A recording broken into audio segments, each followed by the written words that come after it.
Superman is dead though. And yes, Lois Lane will punish the world. When they say your village people are after you, they were talking about this woman. The wickedness she brings at the end will absolutely blow your mind. So make sure to stick around till the end. This story begins in the dark multiverse. The entity known as Tempus Fuginat, I hope I got that right, guardian against the dark multiverse, observes the gap between the two. You see, he has observed both the light multiverse, where our heroes always find a way to become victorious, and the dark multiverse, where darkness always finds a way to win. But then again, the dark multiverse ironically gets its sustenance from the light multiverse. It is practically that side bitch that is always asking for extra, you know what I mean? Please! Please! No! Meaning that every time a hero won a battle in the light multiverse, the dark multiverse poisons the story, giving it a more pervasive meaning, creating, abominations that threaten the sanity of existence. In one of the worlds of the dark multiverse, the beacon of light, the man of steel himself, Obonge of Obonge, Earth's mightiest hero, fights against the greatest foe he has ever had in his life. Of course, this was not the first time he was fighting against this beast, but unfortunately today, it shall be his last. One more hit and Superman and Doomsday land heavily on the ground. Immediately, Lois Lane ran up to him. She takes him in her hands. She whispers his name. Not Superman, no. Clark.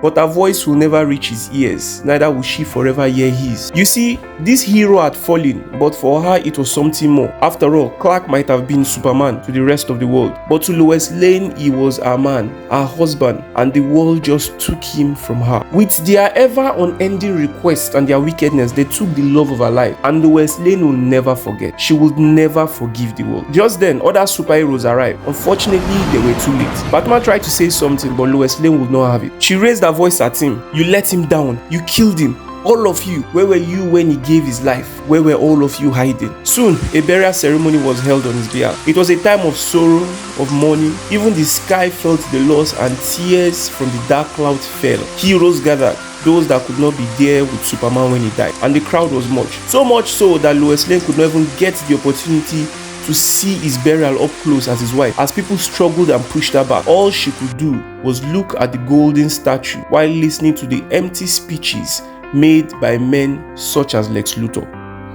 A few weeks went by, and just like Lois Lane thought, the entire world had totally forgotten about the death of their greatest hero. Wars resumed, nuclear standoffs continued, and deadlines were on again. Everybody had suddenly forgotten what it was like for the man of steel to fly through their skies. Lois Lane was hurt by this, and it's no doubt that the death of Superman pained her far more than the rest of the world. She suddenly felt the world empty, with no reason to keep living.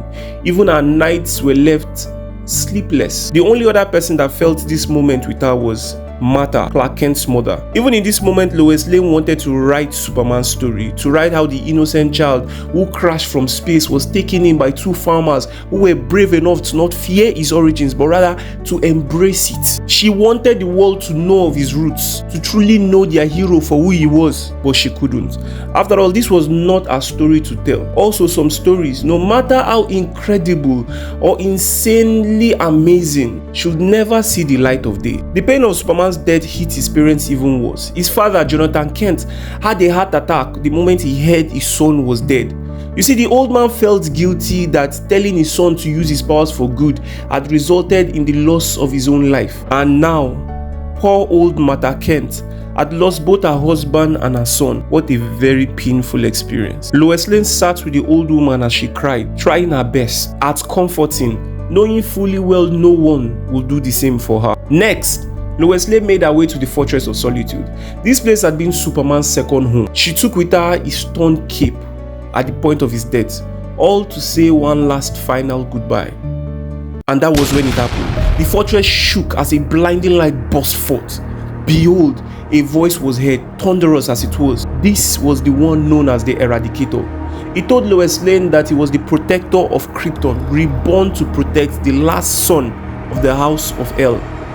You see, he had taken Clark Kent's body from its tomb and placed it in the Kryptonian life matrix to re-energize his cells. But he had been too late. The Eradicator felt guilty for failing Superman, but there was more. At the moment, Kryptonian life matrix burnt within him with so much power, so much so that he could not hold it in this form. He needed to release it. The world must have a Kryptonian, as it was his mission. It grieved the Eradicator that things had to end the way they did. Just then, Lois Lane, with tears falling from her eyes, raised her head to him. "Use me." The Eradicator refused her request, saying that her physiology was not compatible with Kryptonian DNA and that the procedure could possibly kill her, but she stated that she knew the risk and did not care. The Eradicator saw the look in her eyes and asked if she wanted to carry on Superman's great battle. However, she stated this: "I am going to end it." Instantly, she took his hands and energy rushed into her body, changing her at a molecular level. A bright light shot from the fortress to outer space. Yeah, Lois Lane had been renewed, her body overflowing with power of a Kryptonian. She took one look at her body and then she swore it that she would make a better world, one that was truly deserving of Superman. And so she shot through space like a shooting star. Superman stopped bank robbers. She will stop banks.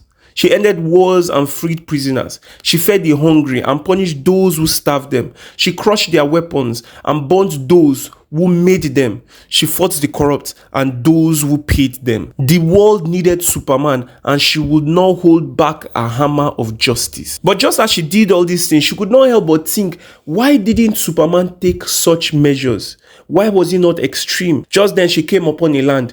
Dead people were littered on the ground. A quick x-ray and she could tell the cause of it all. There was nuclear waste buried deep within the earth. This was what was killing the people of the land. And of course, she knew the fault of it all.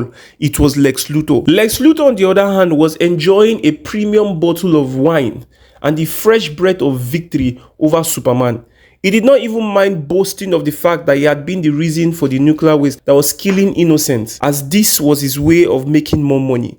He then added that nuclear standoffs were always a good means for business. A quick side note here, because I know Lex Luthor can be an asshole, but is it that he did not see the bold S written on her chest, or the fact that she arrived at his window looking like a literal goddess? The idiot was just running his mouth everywhere. Then again, she did not let him finish. She broke through the glass, grabbing him by the neck, and then she shot right into space. And honestly, I tell you, this was a very decisive death.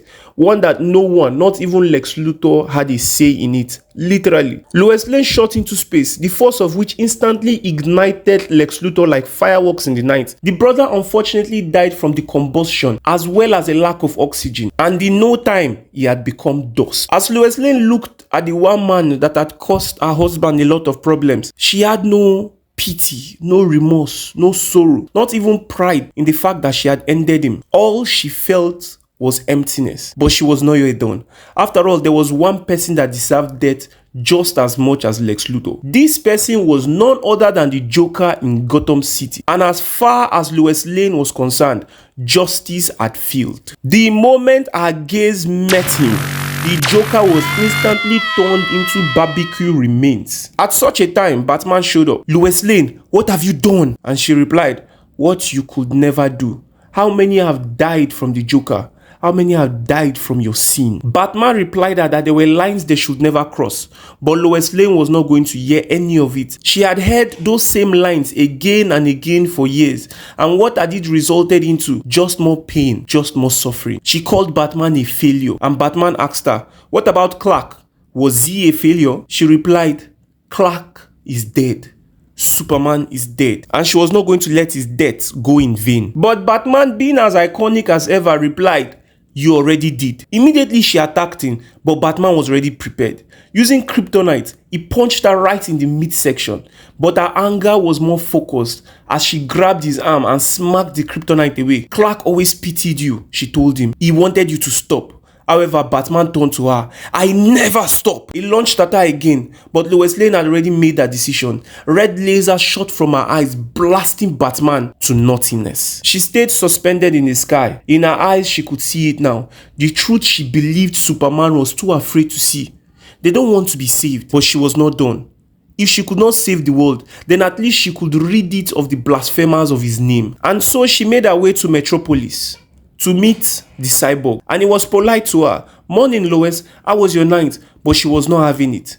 "You are not him," she stated. The Cyborg heard her words and chuckled. He spoke, stating that he had an entire story cooked up just for her, but apparently she was too smart for that. And then he added that he was not here to honor Superman's legacy.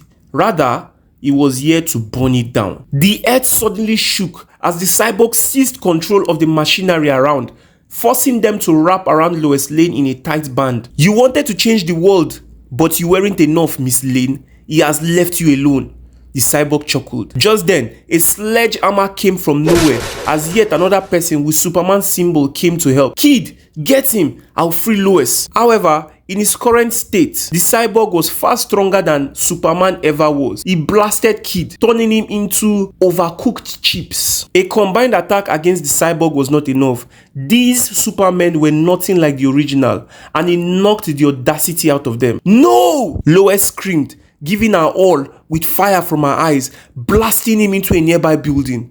But then a retaliating punch by Cyborg sent her flying. Their battle was fierce, with more punches flying about by the second. Just then, Lois sensed it. People were dying as a result of their battle. But she could not stop now. No, she did not want to stop.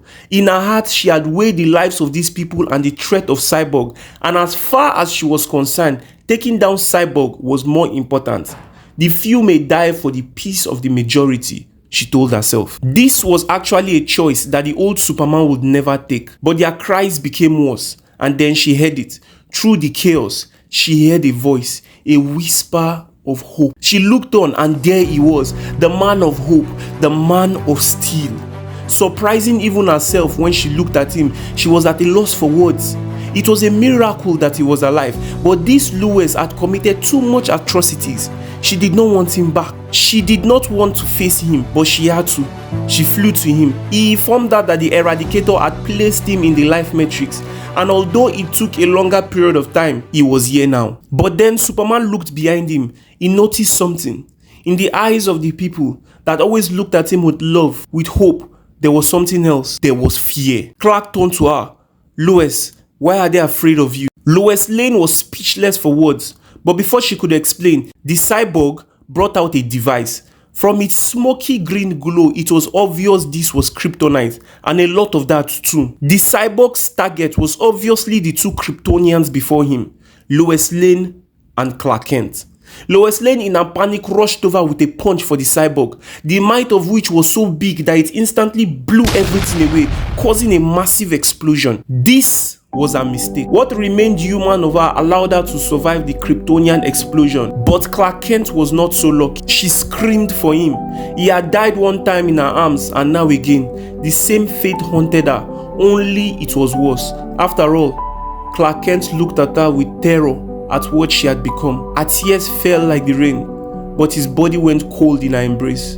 Once again, she had lost him. This time around, forever. The sorrow that washed through her was so intense. All she could think about was how Superman had given it his all for the world, for her, and they did not deserve it. Lois Lane believed in truth, but her truth became fueled by vengeance, and vengeance knows no truth, only the dark. Now, Lois Lane has become the Eradicator, the dark avenging angel of the multiverse. She fights for truth, yet she knows she is lost beyond salvation. And so the watcher of the dark multiverse, Tempest, looked on at the fate of young Lois Lane and sighed heavily. Thank you guys for staying till the end. Make sure you subscribe because I'll be dropping more videos. And yes, I am Nigerian, proudly. Thank you.